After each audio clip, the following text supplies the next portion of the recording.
वैष्णव जन तो तेने कहिए जे पीड़ पराई जाने रे।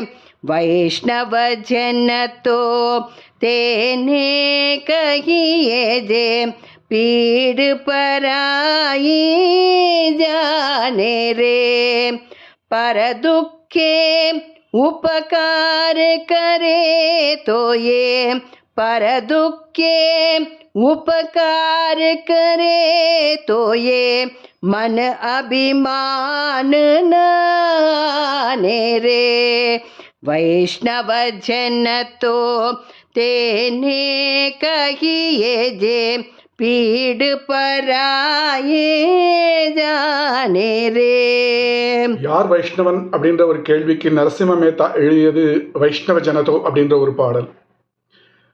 இந்த வைஷ்ணவ ஜனதோ அப்படின்ற ஒரு பாடல்ல சொல்லப்பட்டிருக்கும் வைஷ்ணவ இலக்கணங்கள் நம்மளுடைய ஆச்சாரியர்களுக்கு மிக பொருந்தும்.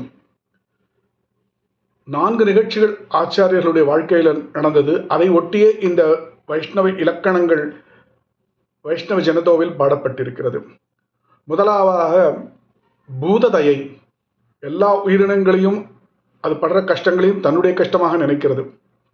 4 நிகழ்ச்சிகள். முதல் நிகழ்ச்சியில் எம்பாரும் ராமானுஜரும் திருமலையில் போயிட்டு இருக்கும்போது ஒரு விஷப்பாம்பு, அந்த விஷப்பாம்பினுடைய நாக்கில் ஒரு முள் குத்தி இருக்கிறதுனால அது ரொம்ப வேதனைப்படுறது. அதை பார்த்த எம்பார் உடனே அந்த விஷப்பாம்பனுடைய நாக்கில் இருக்க அந்த முள்ளை எடுத்து போட்டுட்டு போய் நீராடிட்டு வர்றார். ராமானுஜர் கேட்குறார், அது விஷப்பாம்பு, அது கடிச்சிருந்தா என்ன பண்ணியிருப்பேன் அப்படின்னு. கடிச்சிருந்தா பரமபதத்தில் கைங்கரியம் பண்ணியிருப்பேன், கடிக்காதனால திருமலையில் கைங்கரியம் பண்ணுறேன்னு உடனே ஆறத் தழுவிக்கிறார் ராமானுஜர். கைங்கரியம் பூத தயை, மற்ற உயிரினங்களுக்கும் தயை காமிக்கிறது அப்படின்ற வைஷ்ணவ இலக்கணத்தை நரசிம்ம மேத்தா சொன்ன வைஷ்ணவ ஜனத்தோட ஆச்சாரியர்களுடைய வாழ்க்கையிலேருந்து நம்ம தெரிஞ்சுக்கலாம்.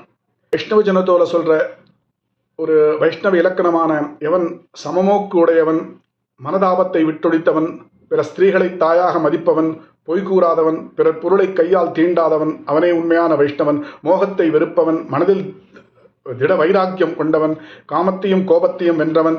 இந்த வைஷ்ணவ லட்சணம் கைங்கரியம் அப்படின்னு, கைங்கரியம் தியாகம் அப்படிங்கிறத மற்றொரு நிகழ்ச்சியில் நம்ம பார்க்கலாம்.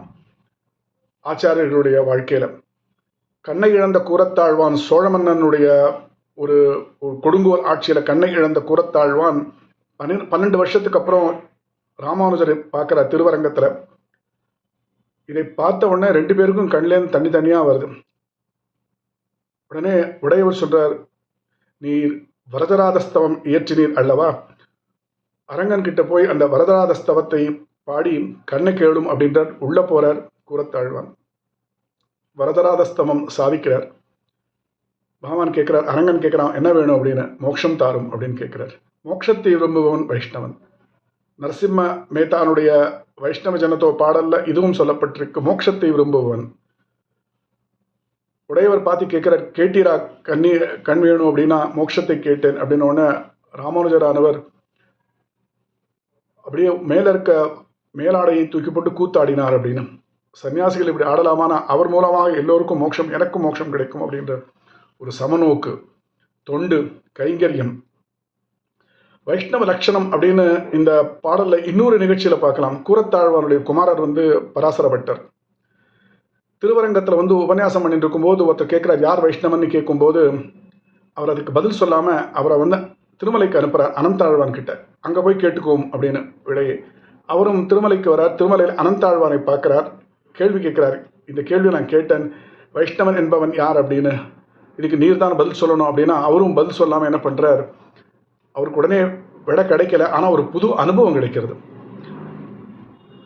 வைஷ்ணவ பாகவதர்களுக்கு ததியாதாரணம் பண்ணுறார். அந்த உணவு கொடுக்கறத ததியாராதனம் அப்படின்னு சொல்லுவா. அனந்தாழ்வானோட திருமாளிகையில் 7 பந்திகள். இவர் என்ன பண்ணுறார், இந்த ஸ்ரீரங்கத்து வைஷ்ணவரை முதல் பந்தியில் முதல் நாள் உட்கார வைக்கிறார்.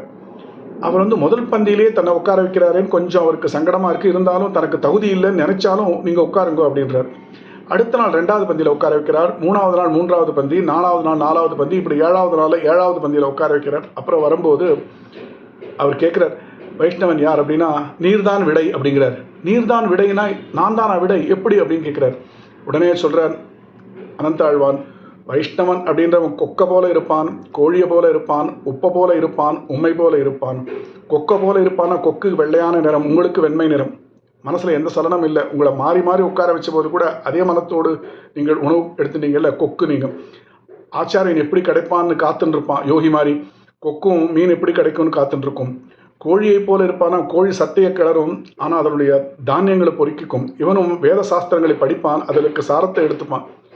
கோழி மாதிரி உப்பை போல இருப்பான்.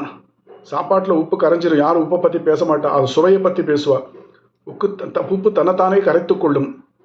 அதே மாதிரி உப்பு மாதிரி வைஷ்ணவனும் கைங்கரியமே முக்கியம் அப்படின்னு தற்பெருமை இல்லாதவன். தன்னை பற்றி யாரும் நினைக்கணும்னு கூட நினைக்க மாட்டான், கரைஞ்சிடுவான். கைங்கரத்தில் கரைபவன் வைஷ்ணவன்.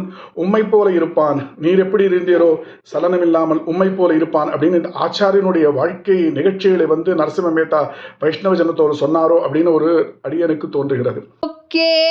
उपकार करे तो ये मन अभिमान नाने रे, वैष्णव जन तो तेने कहिए जे, पीड़ पराए जाने रे.